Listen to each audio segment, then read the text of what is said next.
Good morning, my name is Nathan and you're watching Robot Masters. So I'm doing a whole series on head-to-head Roomba S9 versus the i7. If you haven't already watched my previous two head-to-head videos, the first video being the bathroom rug test and the second video testing the navigation abilities, go ahead and check out those two videos. So my third installment is going to be something a little different. Something that we're all famous for doing. Yes, leaving a couple stray cables around. We got iPhone cables, Android cables, BlackBerry, Blueberry, Greenberry, you name it. Any type of cables, these robot vacuums will tend to find and suck up. So we're going to see how well these robots can suck up the cables and being able to spit them out. More than likely, these robots will get stuck, but we'll see if they have the ability to untangle themselves. Now, we're going to continue making the challenge harder by adding more cables. We're going to do long cables, short cables.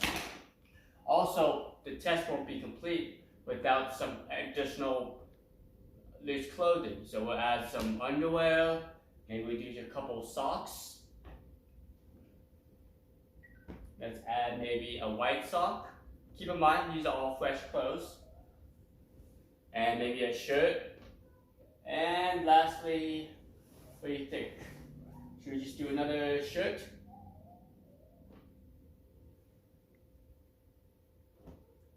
So we're going to go ahead, I'm going to figure out how to place these garments and cables. I might start out with a single cable and work my way up. And we'll see how well these robots do. So stay tuned. So right off the bat, I decided to put both Roomba S9 and i7 in a head-to-head battle with ultimately everything imaginable on the floor. They're both running at the same CFM. The S9's on medium power setting and the Roomba is on a single power setting. They're both running around 17 CFM. As you notice, the i7 starts to take charge and clear a path for the S9, and here's what I came up with.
The i7 spent probably a good minute or so twirling around trying to get itself free. It collected a bunch of garments underneath and a cord, so I was thinking, okay, this robot cannot get itself unstuck. It's too much long gone, but I was wrong. I was impressed of how much traction the wheels have. Despite one wheel being immobile, the right wheel was still able to move the robot around and was still able to perform a routine to get itself unstuck.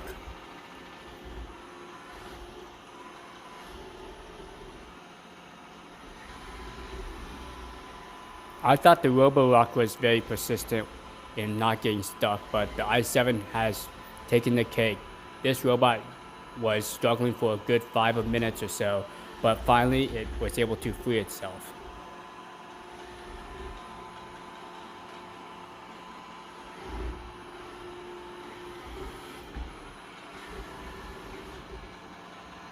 I'm just blown away of how persistent the i7 is.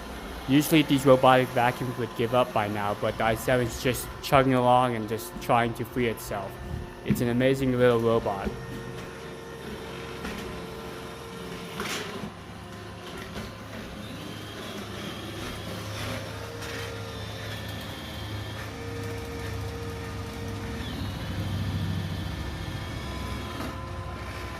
So it got itself from one of the shirts. Now it's really got itself in a pickle trying to plow through a bunch of cables.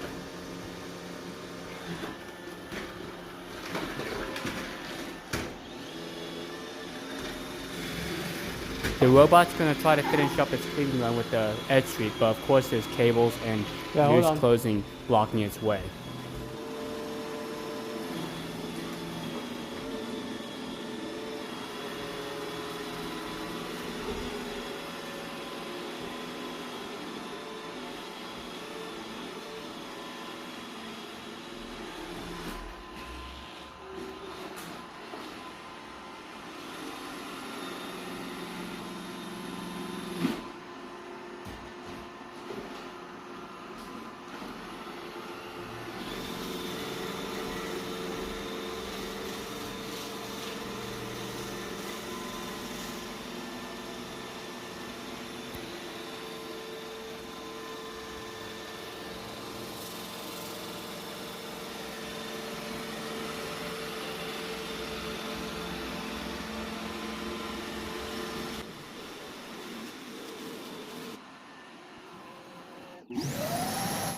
The next part is individual testing of the S9 and i7. So I decided to make this test pretty simple with just a couple cables. I'm going to start with the S9 on its highest power setting, doing a single pass. So I decided to do 3 rounds for each robot. The S9 is a little bit more difficult to judge because it has 3 power settings: a high power setting at 22 CFM, a medium power setting at 17 CFM, which is similar to the i7's CFM, and it also has a very low powered mode at 7 CFM. So we're going to see if a higher airflow will affect the performance of the robot, if a higher airflow will allow the cables to be sucked up easier, and then in return getting the robot caught easier, or if the robot can navigate better on a lower CFM. We'll just see what the results are. So here we go.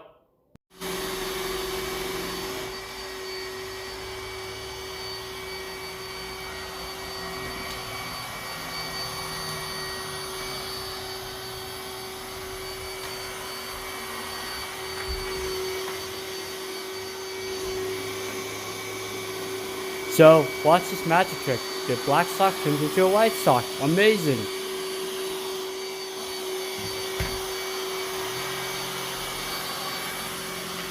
So you notice that the black sock is caught in the Roomba's left wheel. The Roomba continues trying to clean for a good amount of time before it decides to give up. These robots definitely have a personality. They don't like to give up easily. They will just keep pushing it to the very end. While you may think this is good, there was some physical damage to the robot at the end of this testing. I will show you that at the very end. The robot is moving back and forth to try to clear that left wheel.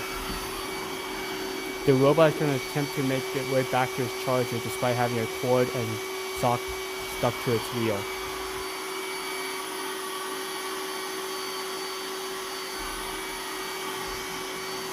Looks like the robot was home free until it got caught up on another cable.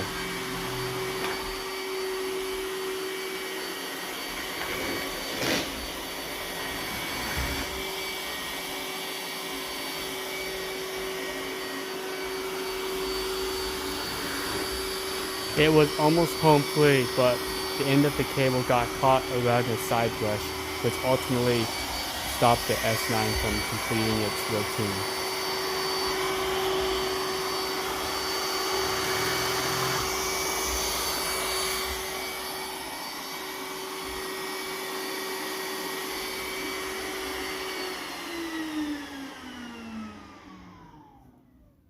So let's have a quick look at this tangle that the robot has.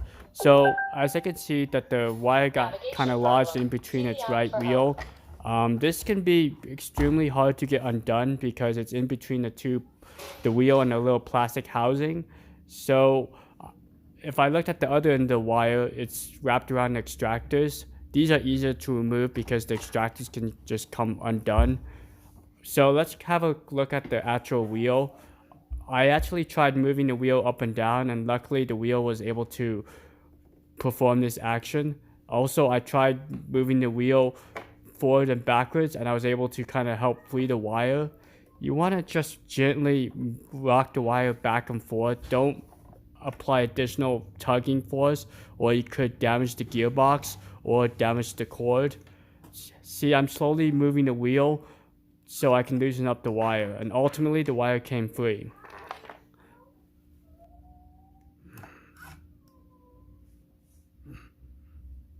So all I had to do with this wire was just remove the bottom extractor and the wire just came free.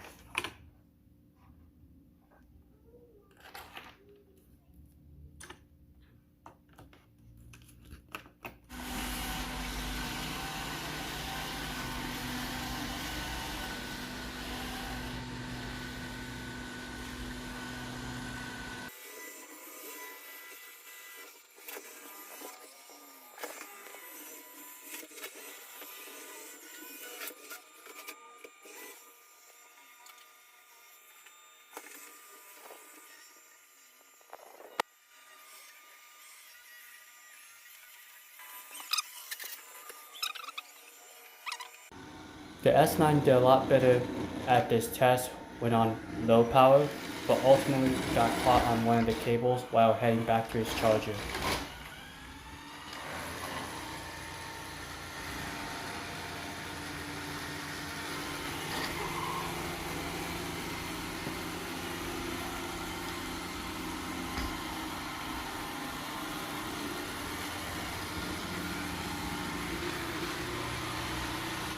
We'll see what happens when the Roomba tries to dock with this cable still attached. The reason why the robot wasn't charging and making contact was the wire was in between the contact pad and the charging pad.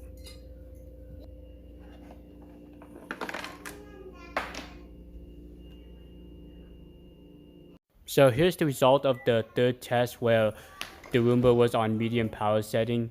It really got tangled up with this long cable and caused some physical damage to the bottom extractor.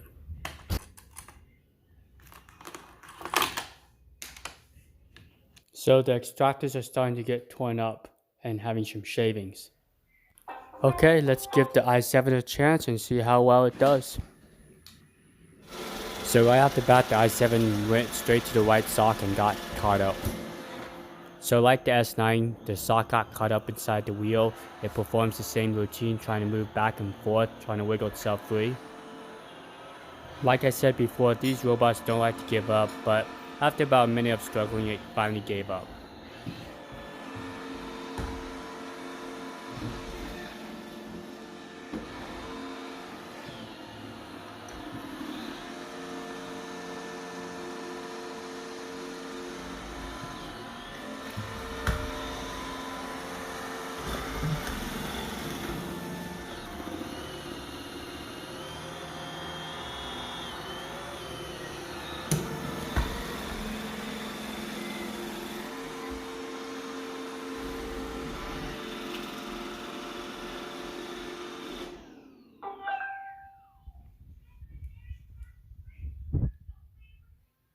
Okay, let's go ahead and look at what's going on here. Looks like the right wheel is caught in between the sock. Pretty easy fix. Like I said with the S9, just gently pull the item up and move the wheel back and forth to free the item. Clear the wheels, then press clean.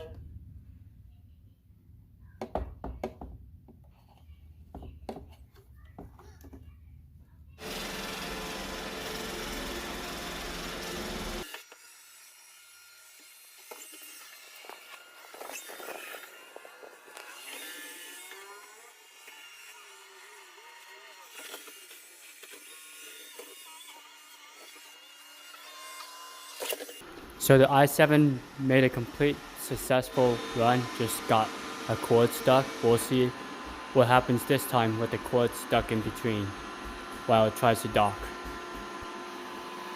The cord released at the very last moment. That must have just been dumb luck.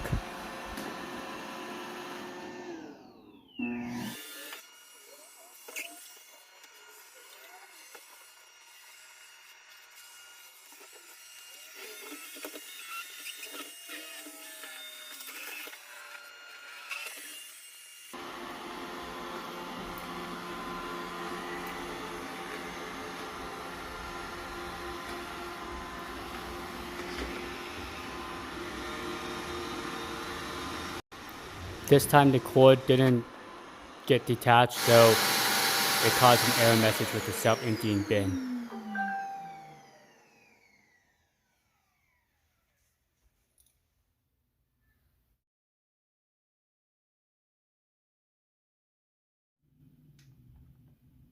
The cord got stuck in between the automatic dust disposal port, which caused loss in suction.